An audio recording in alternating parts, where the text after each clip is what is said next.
to this Professorial Inaugural lecture. This is a recorded version of the lecture. Due to copyright issue, the live lecture cannot be shown on social media. So I recorded this lecture for colleagues and friends who are from overseas and who cannot attend my live inaugural lecture. The title of this lecture is Advancing Psychiatry Through Biological Research and Technological Innovation, a Global Perspective. My name is Roger Ho.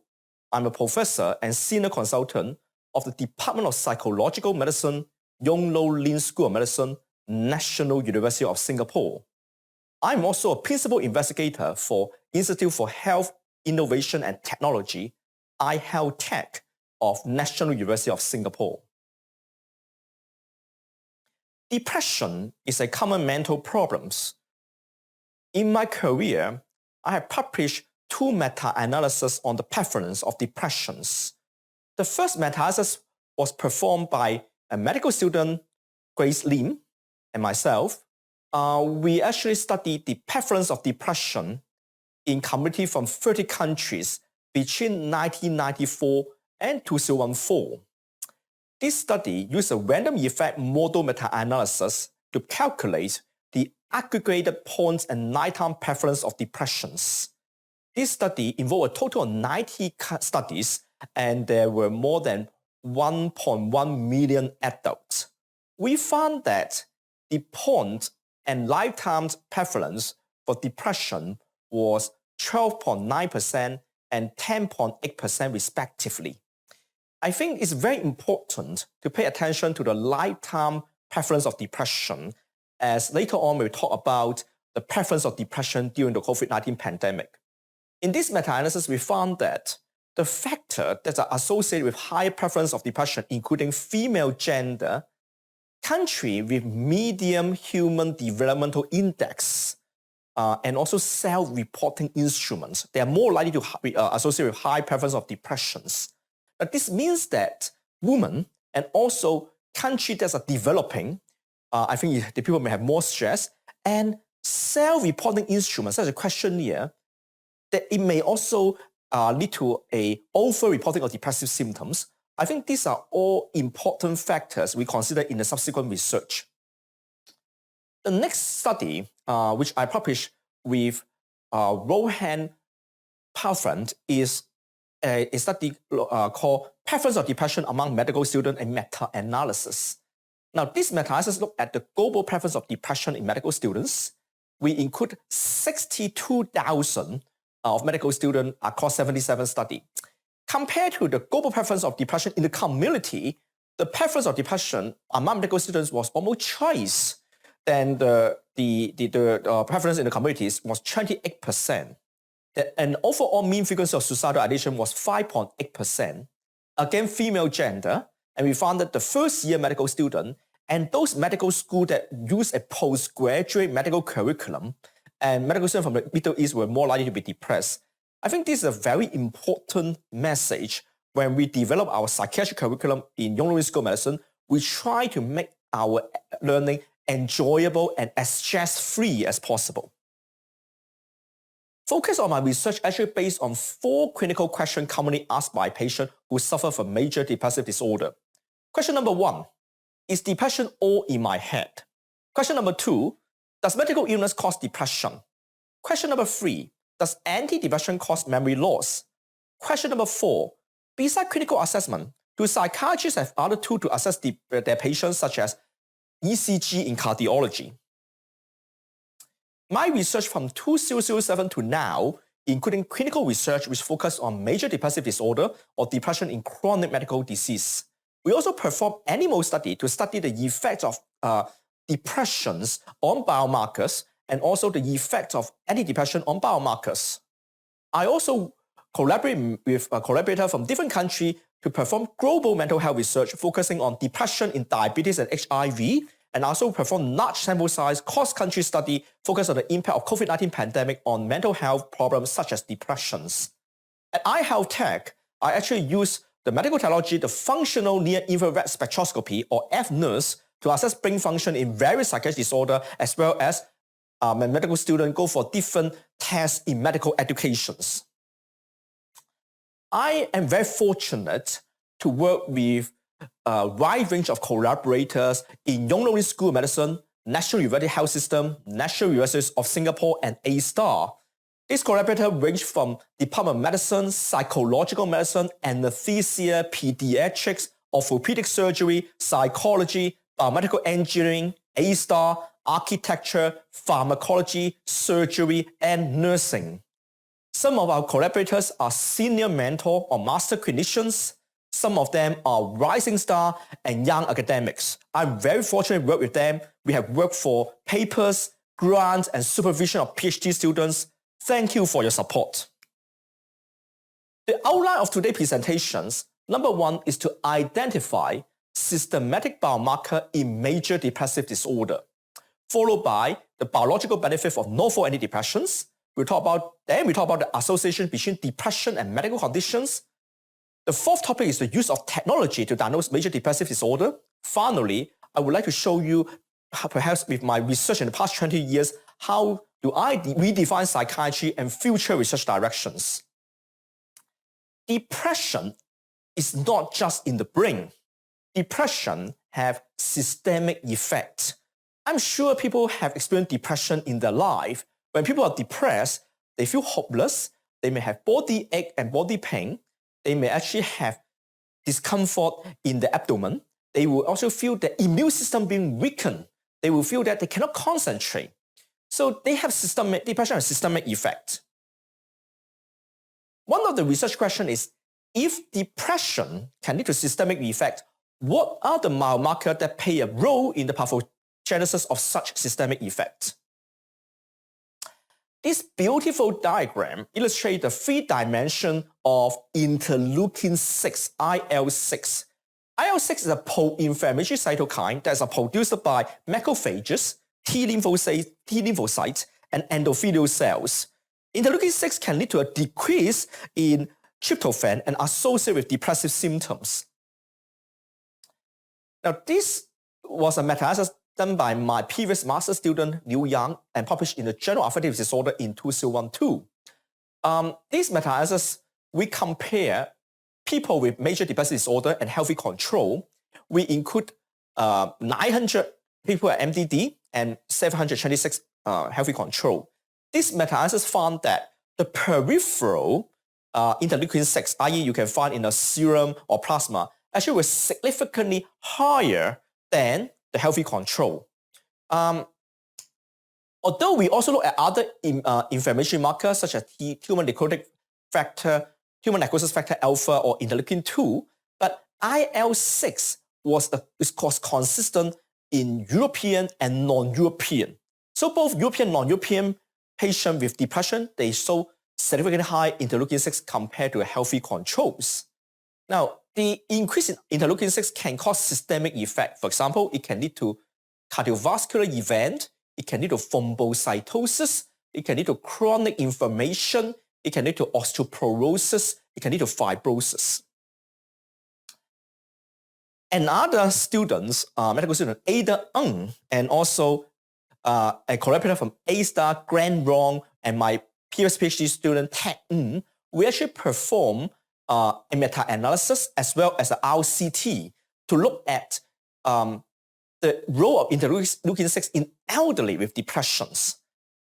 In the first study, which is a meta-analysis, again, we found that peripheral level of pro-inflammatory markers such as interleukin-6 was significantly higher in elderly with depressions. Again, since the interleukin-6 is raised in elderly with depressions, we perform a randomized control study in Singapore. We actually have 59 older adults. They are randomized to either horticultural therapy or waitlist control. So horticultural therapy is a therapy that the elderly go to the park and then over a period of 6 months. We found that there was a significant reduction in the plasma interleukin-6 in the horticultural therapy group compared to the waitlist control groups. It was a study published by myself and the team in 2018. And this study looked at NUH patients most of the patients in my clinic are medicated. They're taking antidepressants versus healthy controls. In this case, you look at some of the cardiovascular parameters such as the blood pressure, the pulse rate velocity, the intermediate thickness, and interleukin-6. What we found is that even patients, they are medicated, they suffer from MDD, compared to healthy control, their interleukin-6 level was significantly higher. The increase in interleukin-6 actually may increase the cardiovascular risk of the patients. So in patients who suffer from chronic depression, they have a high IL-6, higher blood pressure, and also higher pulse rate velocity. So this actually may increase the cardiovascular risk. I work with my collaborators from Shandong University, and we performed this animal study. Now, this animal study, we actually cross depression in rats. How do we do it? We actually do it by chronic unpredictable mouse stress model. I prefer this model rather than using like toxin, like lipopolysaccharide to cause depression, because this is not the human experience of depression. People suffer from depression because of stress in their life. So we cause stress in the animal. For example, the animal cannot sleep for a whole night, or we deprive food for one day. We also wet their bedding so the animal feel uncomfortable for one day. So that causes them stress, and this stress is not predictable to the rat. So we have two groups of rats. We have rats that actually they exposed to high-fat diet, rats that actually have a normal diet, fat actually exposed to stress, or rats that are in the control groups. We actually found that we also measure the behavior. For example, sugar preference. Sugar preference in humans means the appetite. Open field test is a test that we want to explore their spontaneous activity to measure like do they have any psychomotor retardations. Elevate plus maze test is actually measure their anxiety level. Are they willing to explore, or they're too anxious to explore? Morris water maze test is to record the cognitive function. Do they find their way in the water maze? Now, in this animal study, again, we found that there was an increased expression of interleukin-6 in the hippocampus of rats who are actually exposed to high-fat diet and stress. And we also found that the rats also exposed to stress but not high-fat diet, they also have raised interleukin-6 level. And we also found that the higher the interleukin-6 level in the hippocampus is significantly correlate with, for example, if the interleukin-6 level is higher, the appetite is poorer. And also, they will be more psychomotor retardation. They spend less time in the open field. And also, they will take more time to find the way. So, interleukin-6 level also correlate with depressive symptoms.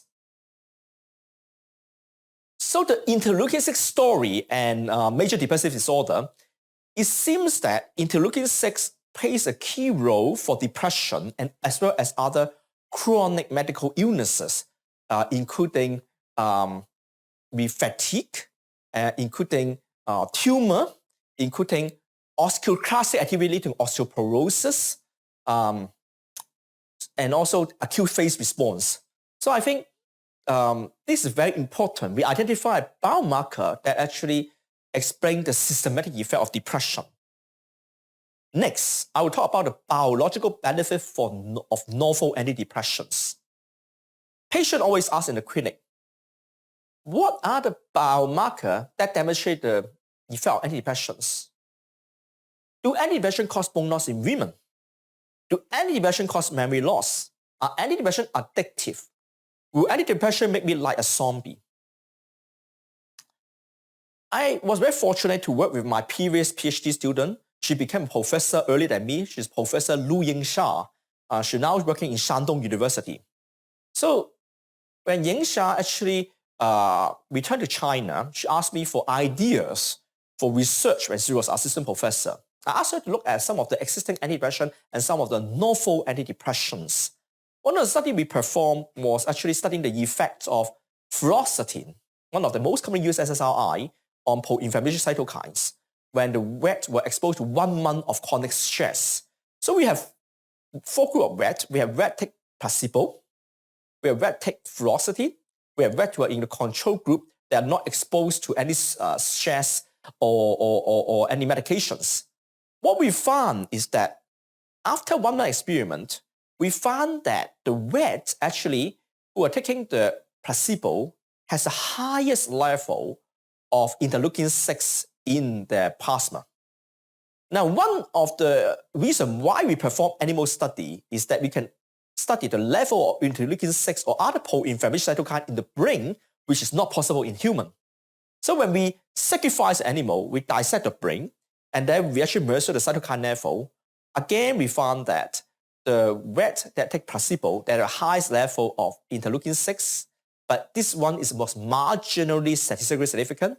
But interleukin-1 beta, again another pro-inflammatory cytokines, was significantly higher in the rat that would take placebo. So this animal study demonstrates that one of the most commonly used SSRI, fluoxetine, demonstrates a lower IL-1 beta level in the brain and the plasma. And there was a trend of lower IL-6 for rats who take fluoxetine. The next study, I worked with Dr. Wayman Lam and Professor Wong Hee Kit from the Department of Orthopedics, and we published this paper in Translational Psychiatry. This animal study looked at the effect of fluoxetine on the bone, and this answered the patient question who concerned about antidepressant causing osteopenia. So this study actually involved 4 groups of rats. Rats actually have exposed to stress and fluoxetine, rats that take fluoxetine only, rats actually exposed to stress and taking placebo, and the control group actually not exposed to stress and any medications. So we studied the bone microarchitecture of the distal femur using the micro-CT, and we also performed some mechanical tests such as the 3-point bending test. As illustrated by this micro-CT diagram here, you can find that fluoxetine actually does not cause any major loss in the trabecular bone in the metaphysis. In fact, it was the chronic mouse stress group and also the chronic mouse stress taking fluoxetine who actually have the loss of trabecular bone. So this study confirmed that the depression, animal-model depression and stress are the factor causing osteopenia, but not SSRI. In human, other confounding factors that may cause bone loss including nutritional status, substance abuse, and smoking. And we could control this factor in animal research. I was very fortunate to actually perform animal studies with Professor Lu Yingsha on some of the novel antidepressants, including fertioxetine.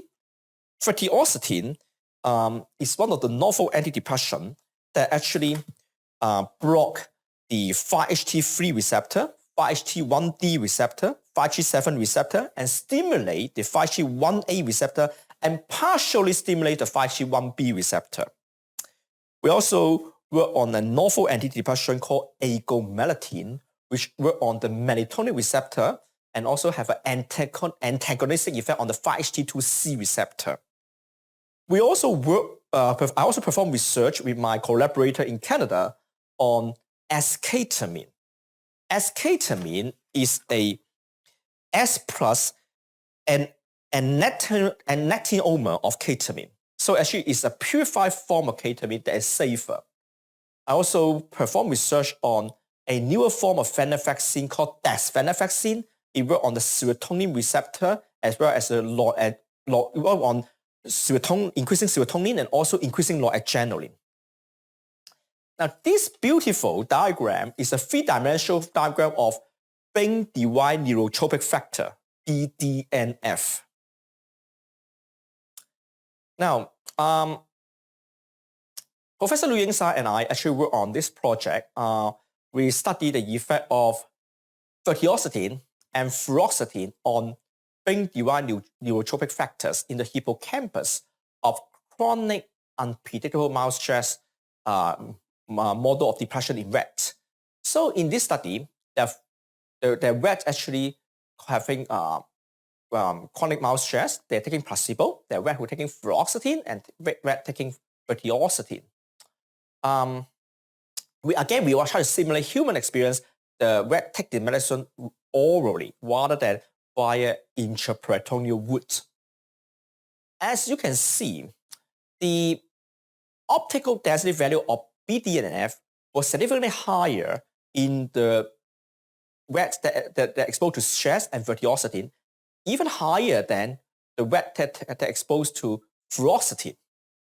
And again, of course, both the fluoxetine group and vertiosity group, they have a significantly higher level of BDNF compared to the placebo group. And we also see a trend in this study that the rat that are exposed to stress and taking vertiosity, they have a higher number of BDNF positive neurons, followed by the rat that are exposed to stress and fluoxetine.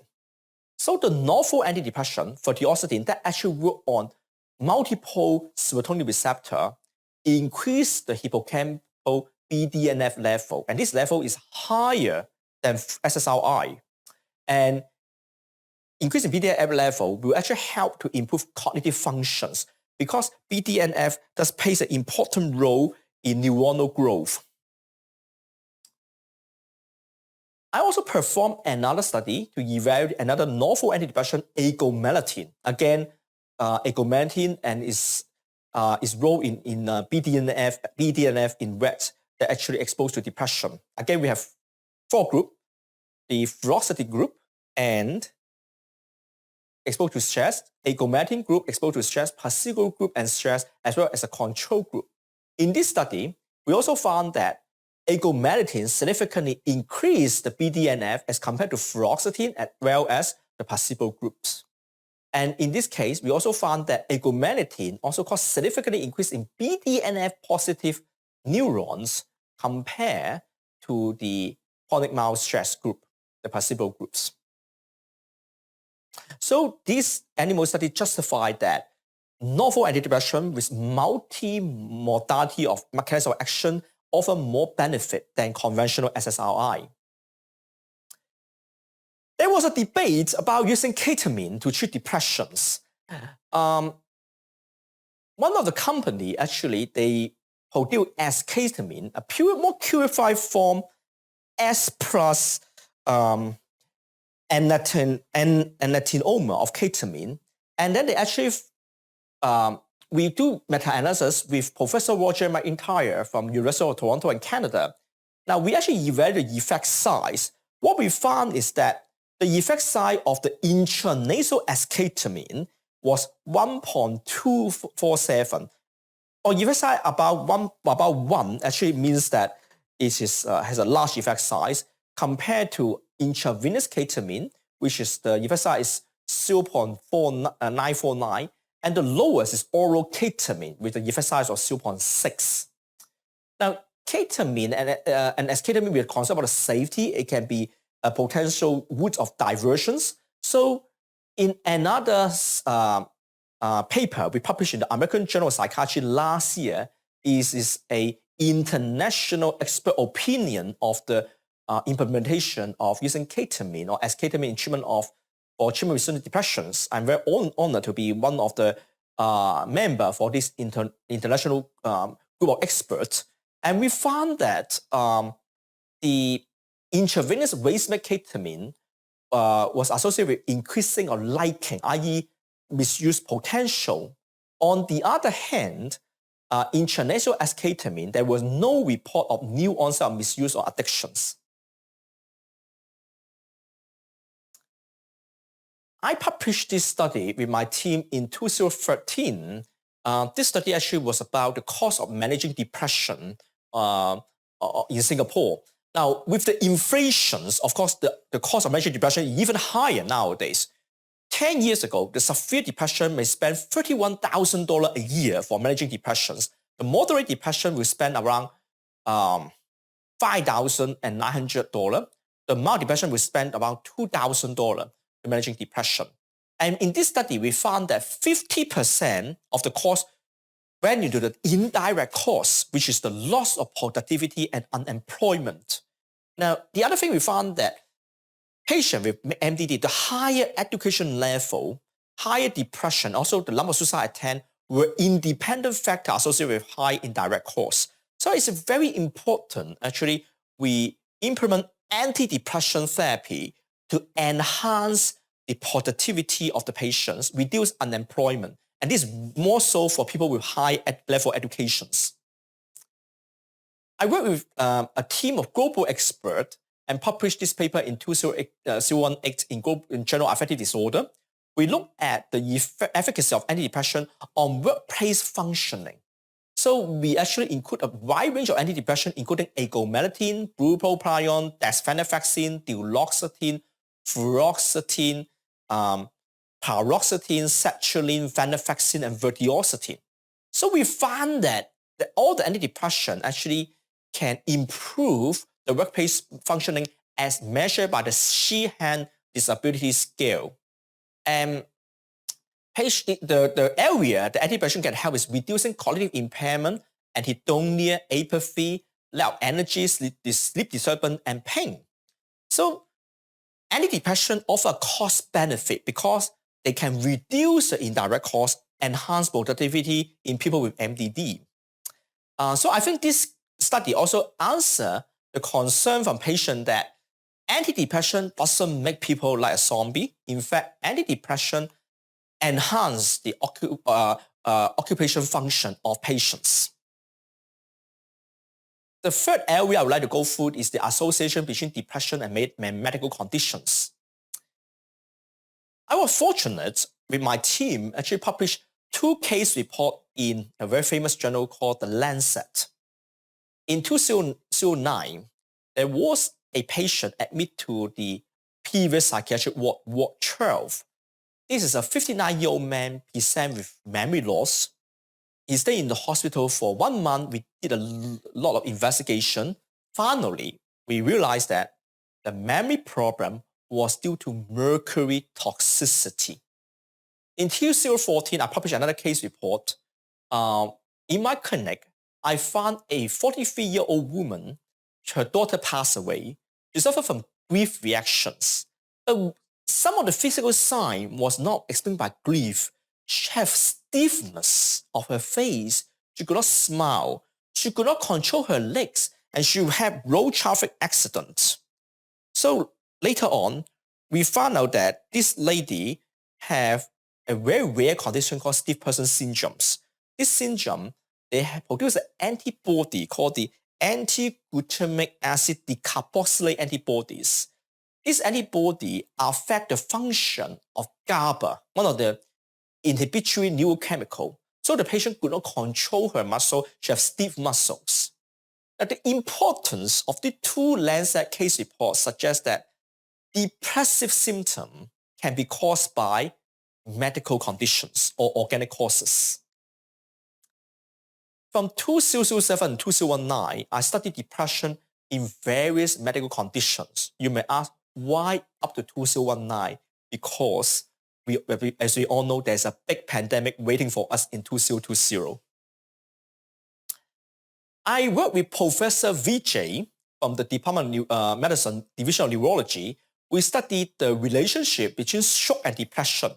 We found that homozygous short alleles for the serotonin transporter polymorphic region genotype will put a stroke survivor at risk of depressions. I also work with Alphona Low, one of our previous medical students. We studied the stress of caregiver for stroke survivor. They found that there was a high prevalence of depressive symptoms among the caregiver for stroke survivor. It was 42.2%. Again, female gender and Caucasian race were associated with the high prevalence of depressions. For lupus, I was very fortunate to work with Professor Anson Mack from the Division of Rheumatology of Department of Medicine. And thanks for Professor Mack's support, actually I complete my Doctor of Medicine thesis based on the psychiatric aspect of SLE.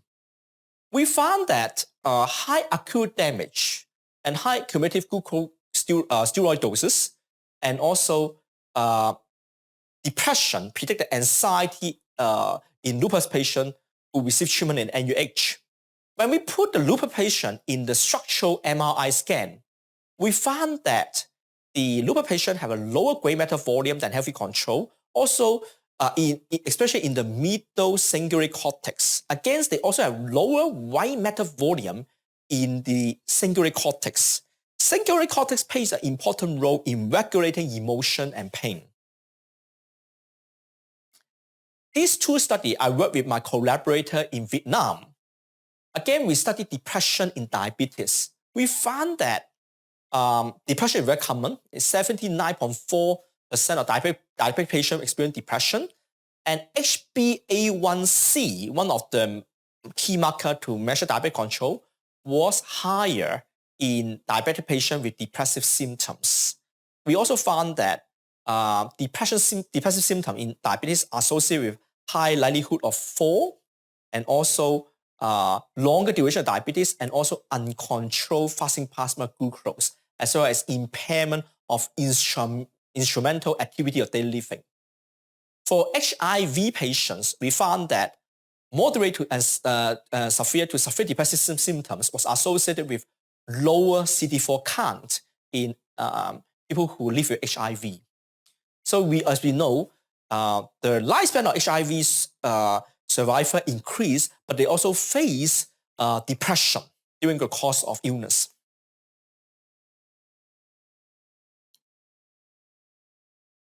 Kwek Ying Hui was a medical student, and we worked on a meta-analysis, and we found that childhood obesity was associated with depressions. And we found that young people who are more obese, they have higher depressive symptoms. And then I want to find out why. So I worked with my collaborator with Shandong University, where we performed an animal study. We found that animals who exposed to depression and high-fat diet, they are higher leptin levels. Although the leptin is a hormone trying to actually suppress the appetite, but people with depressions, they actually have this comfort eating. They like to eat. So depression and obesity go hand in hand, and the body is sending a signal to produce more leptin to suppress the appetite. I work with the National Skin Center, and we actually study depression and atopic dermatitis. We found that the SCORAD is an instrument to measure the severity of atopic dermatitis is actually correlated with the depressive symptoms. And around more than 10 years ago, I worked with Professor Hugo van Bever from the Department of Pediatrics of NUHS.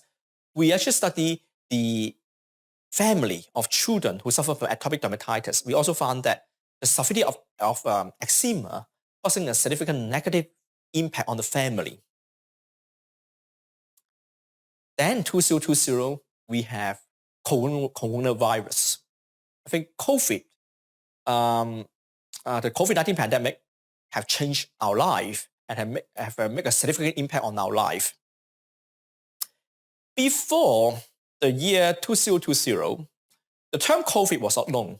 If someone mentioned COVID, let's say in 2018, you may say it's a neologism in psychiatry, which is a term that you cannot find in any dictionary. But this term appeared in 2020, actually it affects our life. In recent faculty dinner, I learned this term from our dean, Professor Chung Yap Singh. BC, it's not before Christ, it's before COVID. So I should have some contrast in maybe some famous tourist spot before COVID and during COVID. As you can see, it's very deserted. You don't see any tourists. It's very quiet. It looked depressive. So during the COVID-19 pandemic, there is a major change of every aspect of our life, including the way we do research. We still remember the lab had to work based on a timetable. Part of the campus was closed down. So it affects our research activity. But at the same time, we see there's a very important research topic coming up is depression during the COVID-19 pandemic. Before the pandemic, I have worked with universities in various countries, and we try to develop global mental health research. So global mental health research became very important during the pandemic. I developed this questionnaire called NUS COVID-19 questionnaire because at that time there was no questionnaire studying the impact of the pandemic. So this questionnaire have demographic data. It measured the physical symptom during the past 2 weeks, contact history of COVID-19 patient in the past 2 weeks, knowledge and concern about COVID-19, and precautionary measures against COVID-19 in the past 2 weeks. And we got a lot of collaborators send email to me and ask me for this NUS COVID-19 questionnaire. We make friends and we collaborate. So we build up a global network across the world, and we conduct research together, and we perform cross-country comparison. At that time, our university also set up our research institute in Chongqing. So actually, I was very fortunate. They have one staff called Ms. Tan Wen-Chi. She actually spent her time at iHealth Tech in 2019 to learn how we perform research in NUS. So when she returned to Chongqing in 2020, shortly after the pandemic, we actually start our COVID-19 research in Chongqing. This was the first study measuring the immediate psychological response of the COVID-19 pandemic. This study, where we were in a race with university in Beijing and Shanghai, what I understood was that our competitor in Beijing or Shanghai, they could only publish a letter to editor. So this was the first research measuring the psychological impact in the general population during the COVID-19 pandemic in China. I was also informed that this paper was one of the most highly cited paper in NUS in the past few years. Up to November, we have received 9,500 citations on Google Scholar. Now, although this highly cited paper was important, but its submission journey was not smooth. When we submit to some maybe more high-impact psychiatry journal, we got immediate rejections. I think at that time, the editor, who from Western country, they do not appreciate the psychological impact of COVID because at that time, COVID-19 was seemed to be confined in China. But then later on, when it spread to the world, people actually found that this paper was very important and it guided many researchers in the world to study the psychological impact. So we studied the psychological impact using the impact of event scale, IESR. We also use DAS-21 to study anxiety, depression, and stress. We studied about 1,200 participants from 194 cities in China. Now we found that 16.5% of the study population report moderate or severe depressive symptoms. Now, this figure is very important because if we compare to my previous meta-analysis before the pandemic, this prevalence is equal to the lifetime risk of depression before the pandemic. So in shortly after a few months, we already reached 16.5% prevalence of depressive symptoms in the community. And in China at that time, majority of the respondents stay at home, and also 75.2% worry about the family will contract with COVID-19. But the Chinese respondents have quite a high satisfaction with the amount of health information they received. Again, female gender, student status, I think the COVID-19 interrupt their studies, and specific physical symptoms such as myalgia, giddiness, and poor self-health physical status associated with significant psychological impact. And we also found that precautionary measures such as hand hygiene and wearing masks is associated with lower psychological impact. I think these two factors are very important to guide my further research during COVID-19 pandemic. Then we published a longitudinal study, and we published in the Brain Behavior and Immunology. Shortly after the pandemic, we actually studied the mental health status of the Chinese again. There was some slight reduction of the impact of event scale score, but it's still about 24, means that people still have what we call the PTSD symptoms. It's understandable because China adopted very strict measure to control the COVID-19, but there was no significant longitudinal reduction in anxiety, stress, and depression. In this longitudinal study, we found that high confidence, a high level of confidence in doctor, and also perceived likelihood of survival or low risk of contracting COVID-19 will actually protect the mental health of the general populations. Back to NUS Chongqing. So when Wanqiao actually returned back to Chongqing, immediately we worked with the local government to study about the impact of COVID-19 of workers. And this study is a cross collaboration between NUS Chongqing and also as well as our primary team in NUS. We are honored to have Professor Wilson Tam to advise us on the statistical analysis. In this study, we found that the worker have low prevalence of psychiatric symptom if they feel more confidence. And the BBI editor want us to mention this term called psychoneuroimmunity prevention measure, PNI measure, i.e. hygiene in the workplace, good ventilation, wearing masks. These will actually protect mental health. Wanqiao introduced us to a psychiatrist, Dr. Hao Fengyi, in Chongqing, and we also studied the psychiatric patients during the COVID-19 pandemic and lockdown. We found that the severity of the psychiatric symptoms actually increased during the COVID-19 pandemic because these patients do not have access to mental health services. And we also study the mental health of COVID-19 patients. This study was difficult to conduct because, as we know, the infection control and security of facility of managing COVID-19 patients in China is very tight. But in this study, we found that if we compare three groups, the COVID-19 patient, the psychiatric patient, and healthy control, the COVID-19 patient experienced high level of impulsivity and insomnia, even higher than the psychiatric patients. With all the data from China, we start to work with our collaborator in other countries. The first country was Poland. What we found was that the Polish respondent, their proportion who agreed to wear face masks was significantly lower than the Chinese. Only 35% of Polish agreed to wear face masks compared to 96.8% of the Chinese.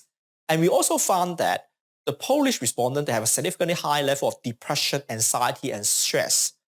Now, we found that among the Asians who are more willing to wear face masks do actually have a protective effect on the mental health in addition to prevent the spread of COVID-19. Now, this study, actually, I'm very happy to see this study published. Not because of the academic values, but we are very happy to see two economic giants, the United States and China, work together. I think the world will be more peaceful if the two countries have more collaborations. Now, this study, we have American academic and Chinese academic, they work hand in hand. They agree with the way to analyze the data. They agree with the authorship. And NUS and Singapore, we are the super connector of the two giants and then get this study published. Now, in this study, again, we found that the Americans have high level of stress and depression compared to the Chinese. But the Chinese have higher IESR score, i.e. psychological impact, or even post-traumatic stress symptoms compared to American. This is understandable because China adopted a very strict measure that actually cause more psychological impact on PTSD symptoms. On the other hand, the American may face with more death, more economic or crisis. They have more depressions. When we combine all the data together from 8 countries, including China, Philippines, Pakistan, Iran, Vietnam, Poland, Spain, and United States, we found there is this chain mediation model that try to explain why the general public become depressed during the COVID-19 pandemic. This is because of the physical symptom, the concern. During the pandemic, because they already were stressed, it affects the immune system, they feel sore throat, they worry they get COVID, then they call them depressed. And plus, health informations. Good health information can protect against depression. On the other hand, maybe excessive health information or false information can affect mental health. The other thing is the perceived impact of the pandemic. That may also affect increase the risk of depressions. Beside the general populations, I also work with my colleagues here in NUHS to study the impact on our healthcare professional. The first study, published by Nicola Childs, Benjamin Tan, and Professor Vijay and myself, we published this paper on brain behavior and immunity. This study actually studied the psychological impact of healthcare workers in Singapore and India. We found that the five most common physical symptoms affecting healthcare workers, including insomnia, tiredness, anxiety, throat pain, and headache. And these physical symptoms again are associated with anxiety and depression and psychological impact.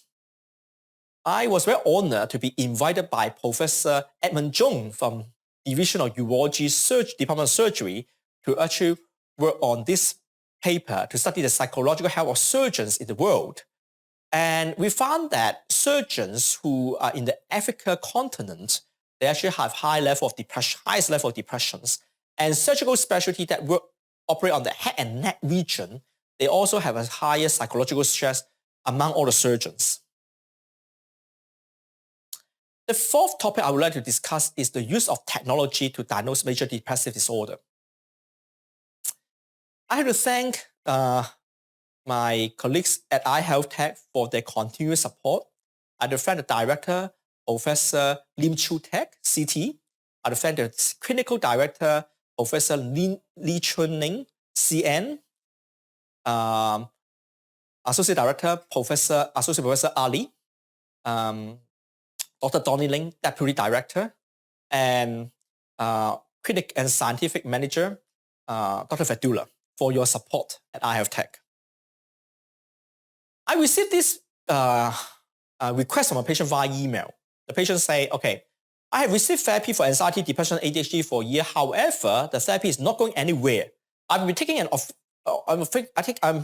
an official diagnosis.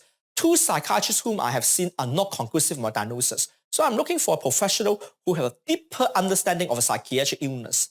Now, these requests from a patient illustrate the mission of iHealthTech. iHealthTech is actually, we aim to identify the critical clinical need. In this case, psychiatric patients say that I want a more objective diagnostic method.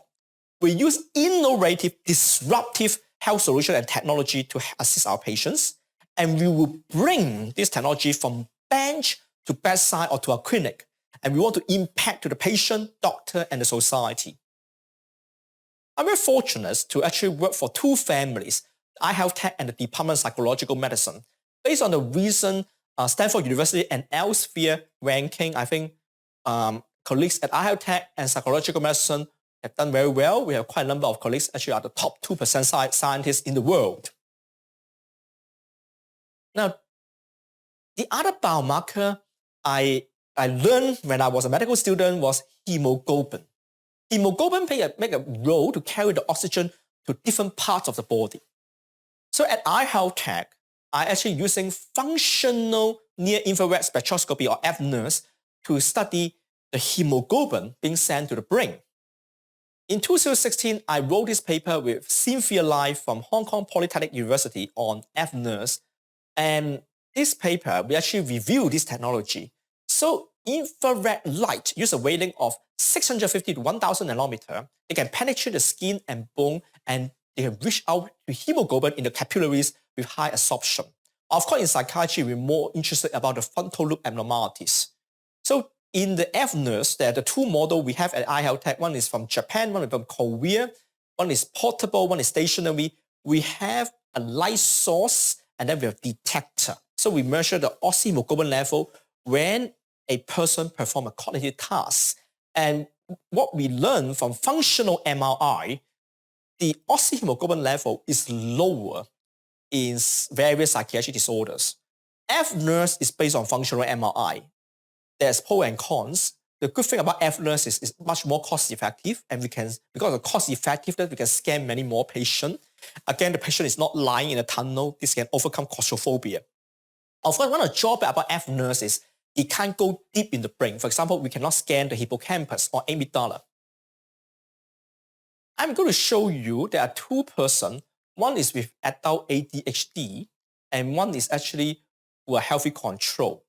Now, they're doing cognitive tasks. As you can see, the ADHD person, there's a lot of, the color is blue, means they cannot send oxyhemoglobin level when they do the verbal fluency test. On the other hand, the healthy control is red. They send the oxygen to the brain during the verbal fluency test. Dr. Fabia Hussein was my previous PhD student. Now she works as a postdoc fellow. During her PhD, she actually validated the F-NERD diagnostic paradigm in various psychiatric conditions in Singapore. The first condition is the major depressive disorder. So we recruited 105 major depressive disorder from my clinic, and we also recruit 105 healthy control. Now, if you can see this graph, patient with MDD, the oxyhemoglobin level was significantly lower than healthy control during the verbal fluency task. We actually have an accuracy of 75% to separate people with MDD and healthy control. Now, you will ask, why not 99.9%? The challenge for psychiatry is that, well, we really do not have a gold standard. We are different from, let's say, liver cancer. The gold standard is the liver biopsy. Here, we compare with a DSM criteria. I would say it's a reverse comparison because we are using a novel biological parameter compared to a human classification.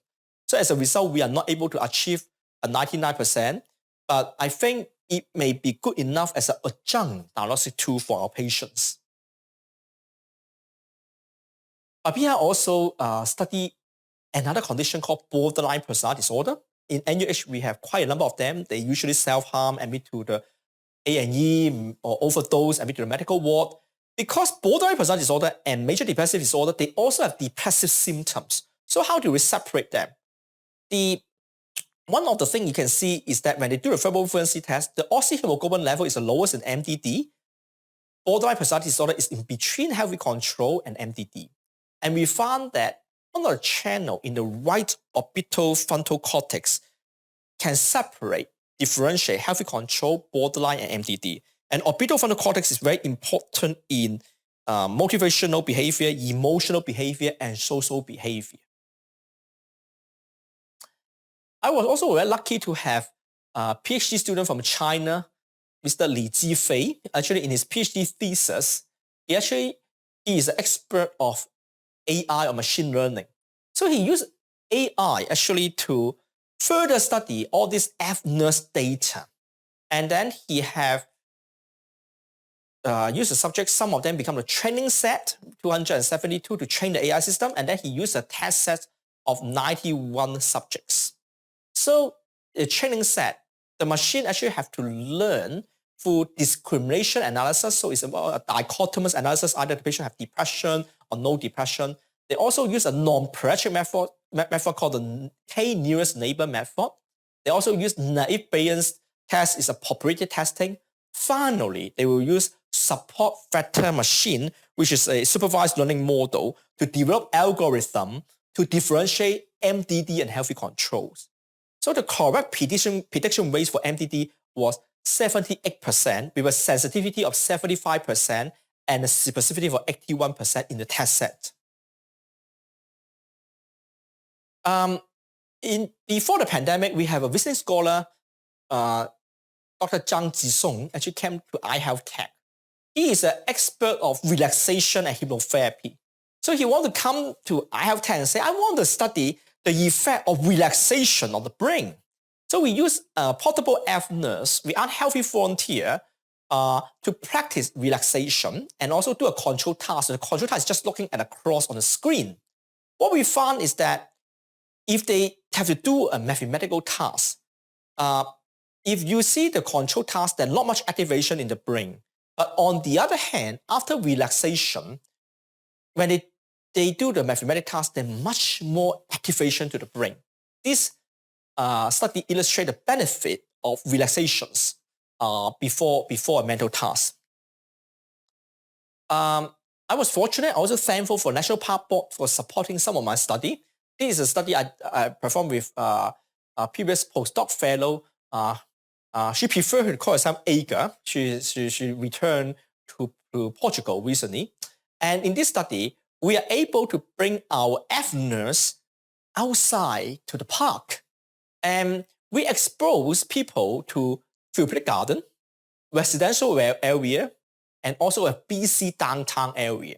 And we have depressed patient and healthy control. Now, for the patient and healthy control, you can see when they are exposed to busy downtown area, the depression score increase. Same for patient and control. On the other hand, when you put the patient and control in a therapeutic garden, you saw that there is a significant reduction in depression score in both patient and control. And the F-nurse scan found that in the therapeutic garden, there will be less activation.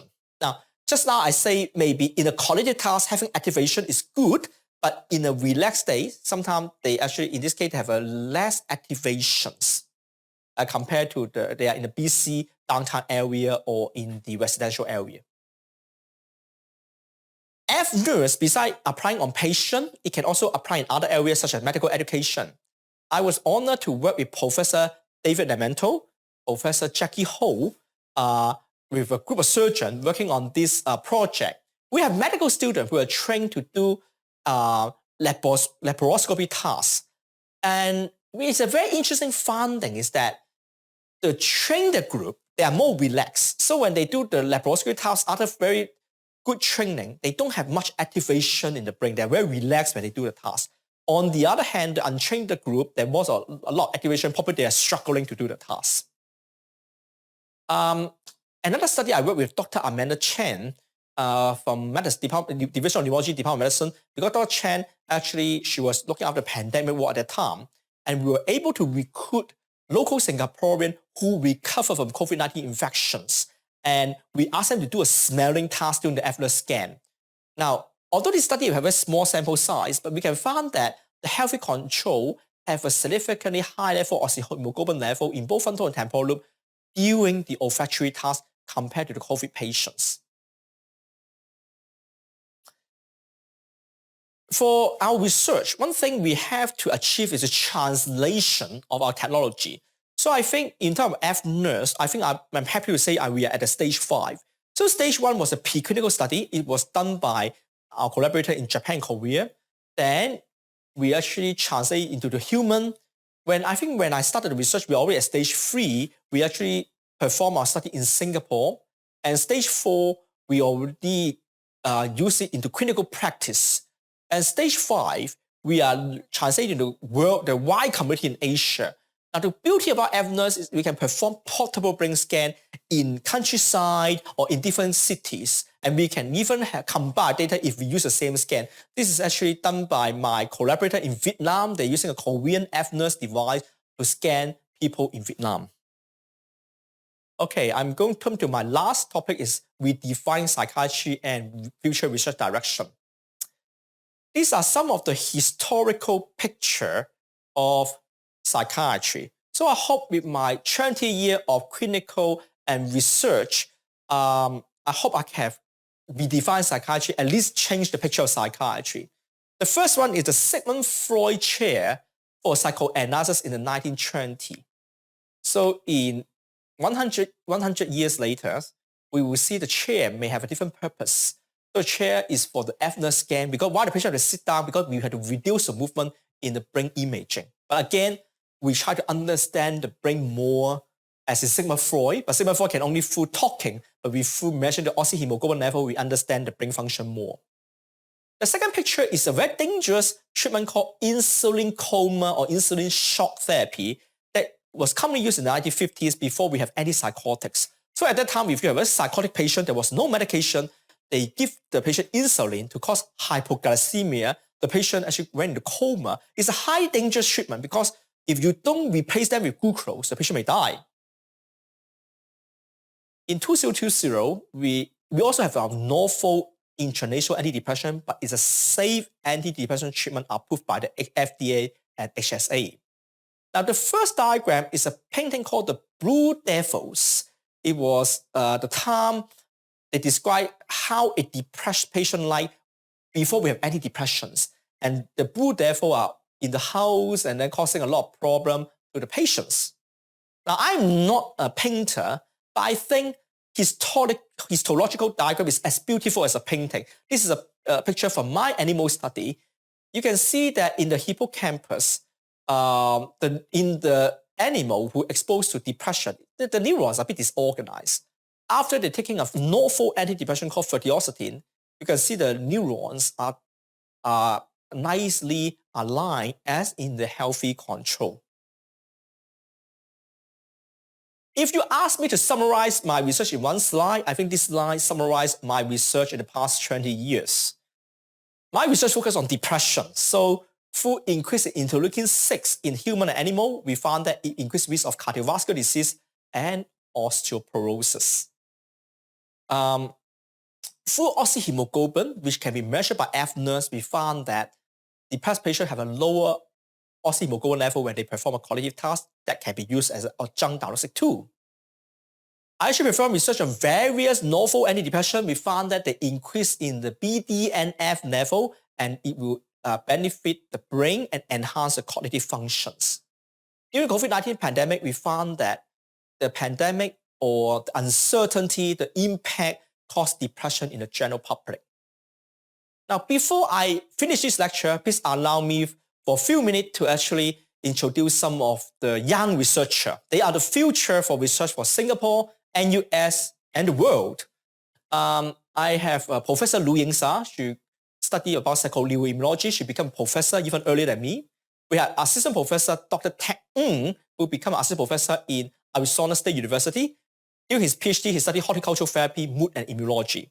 We have postdoc fellow Dr. Fabia Hussain, who is now working in NUS Department of Pediatrics. Her research thesis was F-nurse and psychiatric disorder.